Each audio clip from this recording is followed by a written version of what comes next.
Hi friends, मैं आज एक बार फिर से आपके नए विषय के साथ आया हूँ। आज मेरा विषय है रोजगार। क्या देश में रोजगार की स्थिति सही नहीं चल रही है?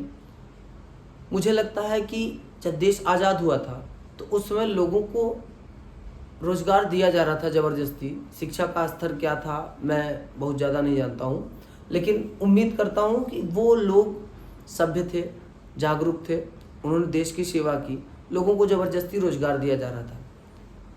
जीवन प्रत्याशा भी अच्छी खासी थी।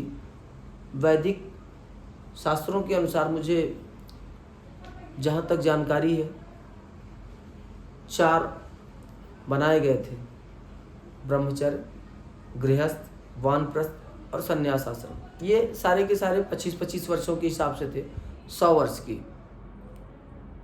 लगभग उस समय के व्यक्तियों की उम्र भी ऐसी थी, 80, 90, 100 के आसपास लोग जीते ही थे। तो आप 62 साल तक उनको समय देते थे ना रिटायरमेंट का, तो वो बेहतर था।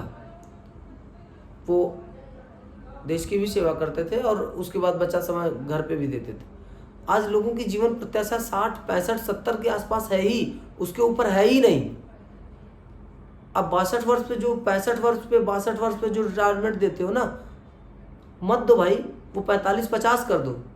काम करने लायक रहेगा तो रहेगा, नहीं करने लायक रहेगा तो हटाओ उसको। वो अपना पूरा समय अपने घर पे भी तो दे, अपने बच्चों के साथ दे, अपनी बीवी के साथ दे, अपने समाज में रहे, नई जनरेशन को मौका दो। इतनी पॉपुलेशन है, इतनी युवा है देश में, लेकिन उनकी सारी ऊर्जा को खराब होते देखना आपके लिए भी शोभायमान नहीं है।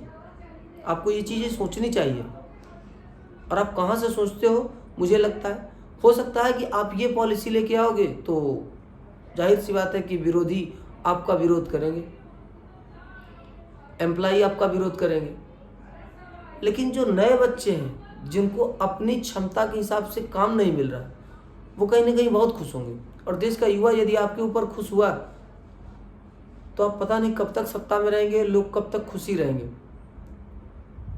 अगर किसी भी व्यक्ति को 25 वर्ष की उम्र में नौकरी मिल जाती है और वो 45 या 50 साल तक सर्विस में रहता है, तो 20 से 25 साल सर्विस के लिए बहुत होते हैं। अब आपको अगर सिस्टम ये चलाना है कि 62 तक हम रिटायर होंगे, 62 के बाद कहीं ना कहीं 61 पे अगर कोई व्यक्ति मर जाएगा तो फिर उसका पुत्र पा जाएगा नौकरी, फिर वो भी 62 तक चलेगा, वो भी 60 पे मर जाएगा, फिर वो कहीं ना कहीं एक सिस्टम आपने बना दिया है कि वो पैतृक नौकरी चलती रहेगी। ये सिस्टम हटाना है। अब गवर्नमेंट से मैं तनख्वाह की बात नहीं करता हूँ। तनख्वाह वो अपना कितना बढ़ाएगी, कितना घटाएगी, पेंशन तो देना नहीं है। आप पीएफ के हिसाब से उसको क्या देते हो क्या नहीं, ये सब सारी चीज़ें, महंगाई और वेतन भत्ता जो भी आपने सेट किया हुआ, वो सारी चीज़ें आपके हाथ में होंगी।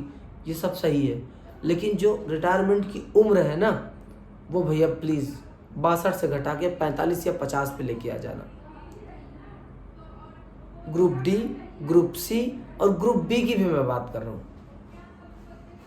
ग्रुप ए में नहीं कहता हूँ, क्योंकि ग्रुप ए की नौकरियाँ बहुत ही मेहनत से मिलती हैं, तो वो उनको मेहनत करते करते भी समय लग जाता है।